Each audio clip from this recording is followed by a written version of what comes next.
Hello again, everyone. We're going to look at some additional examples using the quotient of powers property for exponents. These are some of my favorite words. Finding the value of m. M is an exponent in some equation here. So let's take a look. 7 to the m over 7 to the 8 is equal to 7 to the third. Some of you might right away think about this and know the answer, but we can create a tiny little equation. Since all of our instances here have the same base with different exponents, it's a quotient rule, we can take the exponents and know that m minus 8 must be equal to 3. That's what the quotient rule says. Subtract the exponents in a quotient and they're going to be equal to the answer there. So m minus 8 equals 3. We can solve this tiny little simple equation. He's so small. He's like a little baby equation. We add 8 to both sides. M is 11. Nice. Next one. X to the ninth over x to the m equals x to the third. This one might even be easier to think about. You have to take 9. You're going to take away something and end up with 3. Tiny little equation is 9 minus m equals 3. And you're like, I've already solved this, but I'm going to go ahead and solve it with little equation steps just to make sure. We'll subtract 9 from both sides. Negative m is going to be equal to negative 6. And then we can divide both sides by negative 1 to get m equals 6. Terrific. We love it. Let's get things a little bit more interesting here. You might even be thrown off by this, and I can see this as such a trap example here. So let's use our equation so we don't fall into any traps. Negative 9 minus m equals, not x, equals 5 there. Subtracting the exponents. Okay, we add 9 to both sides. Negative m equals 14. And if we divide both sides by negative 1, we get that m is negative 14. Maybe you saw that right away? I don't know. It's a little tricky for me to see that. So I like my little equation to make things nice and crystal clear for me.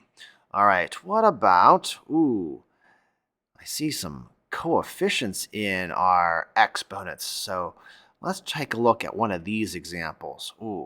Look at this. X to the 2m over x to the m is equal to x to the 7.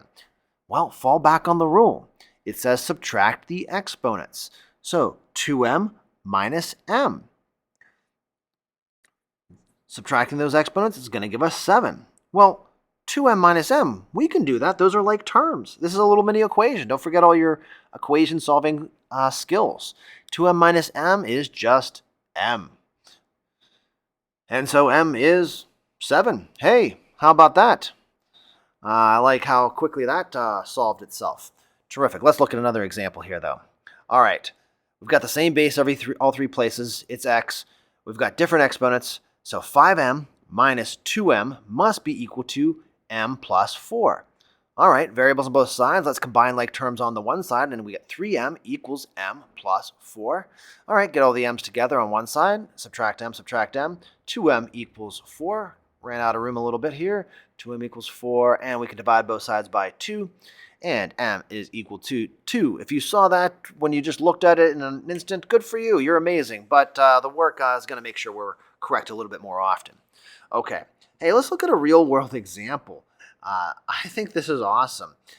You will probably think it's awesome too because you also are all math teachers, right? No, but let's think about this. While colonizing Mars, astronauts started dividing up 2 to the 19th acres of land. That's a big number. They decided that each nation would receive 2 to the 14th acres of land. So how many nations could the astronauts divide Mars between? It's hard to even necessarily understand. Is that like going to be a giant number of nations? Only a couple of nations? It really is hard to kind of picture, and it might even be hard to picture what to do with these numbers. If you're stuck like that, sometimes it helps to put some nice normal numbers here. So if you had not 2 to the 19th acres of land, let's say you had like 100 acres of land, terrific. And maybe each nation is going to get, let's pick a nice number that goes into 100, like 5. Okay, great. 5 acres of land for each nation. It's very tiny nations. It's okay, though. What would we do with 105? Well, we would say, okay, 100 acres, 5 acres each. That's a division problem. 100 divided by 5 is 20 nations. Well, if it worked with 105, it's going to work with 2 to the 19th and 2 to the 14th.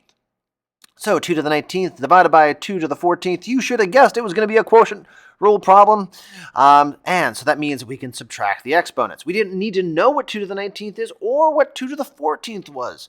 We know that the answer for the number of nations is 2 to the 5th. Hey, 2 to the 5th, that's 32. 32 nations on Mars. So we'll put a nice little sentence on this. We can divide Mars. Doesn't sound like an interesting, how many nations could we colonize Mars into? 32 nations. There's certainly a lot more on Earth, but maybe not everyone's going to Mars. Anyways, 32 nations on Mars. Thanks so much for joining me. I hope these examples helped you with some of the quotient rule properties. Stay tuned for more examples next time.